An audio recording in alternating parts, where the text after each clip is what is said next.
2018 में Chinese government के एक स्पोक्स पर्सन ने कहा कि Islam is a mental disease. तो इस तरह की बातें भी करते हैं। इसके बावजूद पाकिस्तान में जमात इस्लामी ने कम्युनिस्ट पार्टी ऑफ चाइना के साथ एग्रीमेंट किया, एमओयू। रेडिकलाइजेशन हुआ है वहां पर, वो सबसे ज्यादा कंसर्निंग है, क्योंकि अब जिस स्टेज पे पाकिस्तान है, या तो पाकिस्तान के टुकड़े होंगे या फिर कोई बहुत बड़ा कोई मोजिजा हो कि पाकिस्तान को कोई बचाने के लिए कोई ऊपर से उतर आए और पाकिस्तान के हालात बदल दे। पर इस मुल्क के अंदर, पाकिस्तान के अंदर जो डिस्कशन हो रहा है वो यही हो रहा है, चाहे वो आला सतह पर हो रहा हो या वो बिल्कुल सतही लेवल पर हो रहा हो, कि किस तरह पाकिस्तान और हिंदुस्तान के दरमियान अमन की बात हो सके। अब ये दोनों ममालिक एफोर्ड कर ही टूटना है, इसको टूट जाना चाहिए था पहले से, लेकिन अब इसके पास कोई जवाब बन नहीं रहा है कि ये खड़ा रहे ये निजाम सारे का सारा। इस सारे निजाम के अंदर जाहिर है सारी इशराफिया भी शामिल है, वो जुडिशियल लोग भी शामिल हैं जो आज तक इसका हिस्सा रहे, वो ब्यूरोक्रेट्स भी शामिल हैं जो इसका हिस्सा रहे, जिनको ये मगर तोड़ के करेंगे क्या, तोड़ के दुश्मन थे वो अब रीजनल ट्रेड की तरफ बढ़ रहे हैं। लेकिन हमारी रोजी मारी गई ना, और हमें तो पैसे ही इस चीज के मिलते हैं कि ये दोनों आपस में लड़े हुए हों, हम आगे जाके पैसे मांग लेते हैं। बट आई थिंक जय हिंद दोस्तों। जैसे जैसे पाकिस्तान के आर्थिक हालात बद से बदतर होते जा रहे हैं, पाकिस्तान को लगता था कि उसका सदाबहार दोस्त चीन उसकी मदद के लिए आगे आएगा, लेकिन ऐसा कुछ नहीं हुआ।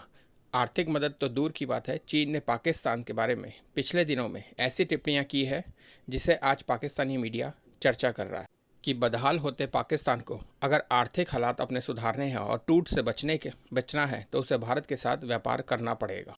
आइए दोस्तों, आगे की हम चर्चा सुनते हैं इसी मुद्दे पर। इस मुल्क के अंदर, पाकिस्तान के अंदर जो डिस्कशन हो रहा है वो यही हो रहा है, चाहे वो आला सतह पर हो रहा हो या वो बिल्कुल सतही लेवल पर हो रहा हो, कि किस तरह पाकिस्तान और हिंदुस्तान के दरमियान अमन की बात हो सके। अब ये दोनों ममालिक एफोर्ड कर ही नहीं सकते वॉर। हम इसलिए नहीं क्योंकि इकोनॉमिक बर्डन है, और आप इसलिए नहीं क्योंकि वॉरफेयर जो है वो आपकी इकोनॉमी को तबाह कर देगी, जंग आपकी मईशत को तबाह कर देगी, फलती फूलती मईशत को तबाह कर देगी। जंग की खबर ही जो होती है वो परेशान करती है। तो अमन की बात करो। आपके मोदी साहब कहते हैं कि जनाब ये युद्ध का देश नहीं है, ये बुद्ध का देश है। तो अगर वो बुद्धिमान हैं तो उनको चाहिए कि वो इस बारे में सोचें और इसी को सामने लेकर चलें। दो ममालिक के दरमियान अगर तिजारत होगी तो मामलात आगे बढ़ेंगे और तिजारत दुश्मन से भी हो सकती है। 2018 में चाइनीज गवर्नमेंट के एक स्पोक्स पर्सन ने कहा कि Islam is a mental disease.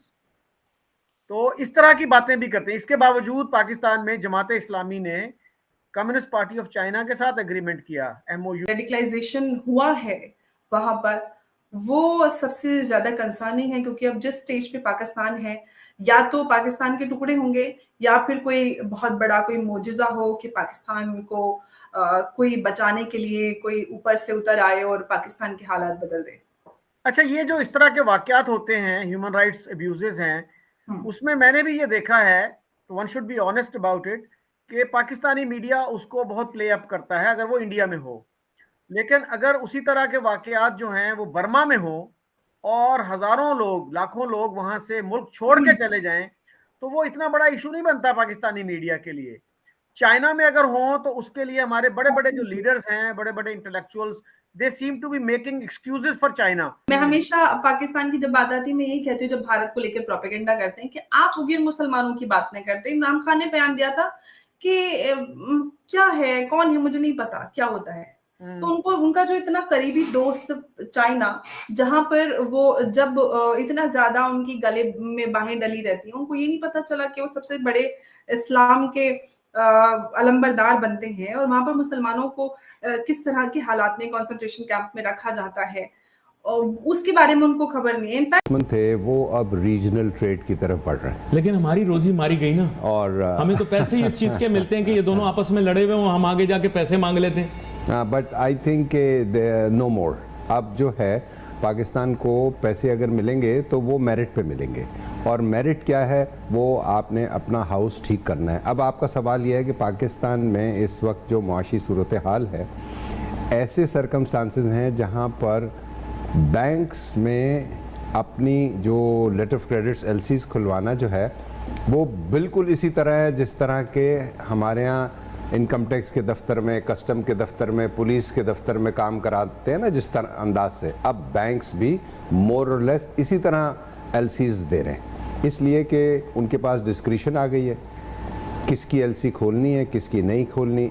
SMEs पूरी तरह वाइप आउट हो गए। पाकिस्तान के बीच में युद्ध हुए जिसमें चारों के चारों बार पाकिस्तान ने शुरुआत की है और चारों बार मुंह की खाई, बावजूद उसके वो मानता नहीं और हमेशा मजलूम बना रहता है कि हमारे साथ बड़ा जुल्म हुआ है, हम तो तशद्दुद का शिकार हैं, हम टेररिज्म का शिकार हैं, कश्मीर में ये हुआ वो हुआ।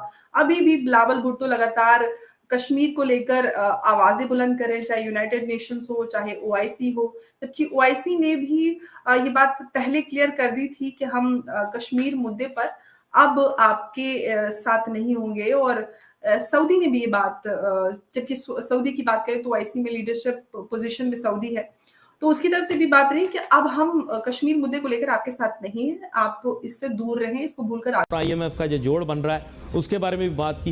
इन्होंने बताया कि बैनुल अक़वामी सतह के ऊपर सफ़बंदियाँ हो रही हैं, लेकिन प्रॉब्लम ये है कि इन सफ़बंदियों के नतीजे में पाकिस्तान बेचारा फंस गया। हमें कोई पैसे नहीं देगा, अगर सऊदी और ईरान की दोस्ती हो गई तो हम कहाँ जाएंगे? पहले ही अफगानिस्तान के अंदर एक हुकूमत कायम हो गई, सर फड्डा झगड़ा रहे तो 85 वाला सिस्टम है जो चला आ रहा है, ये सिस्कियां ले रहा है, इसने टूटना है, इसको टूट जाना चाहिए था पहले से, लेकिन अब इसके पास कोई जवाब बन नहीं रहा है कि ये खड़ा रहे ये निज़ाम सारे का सारा।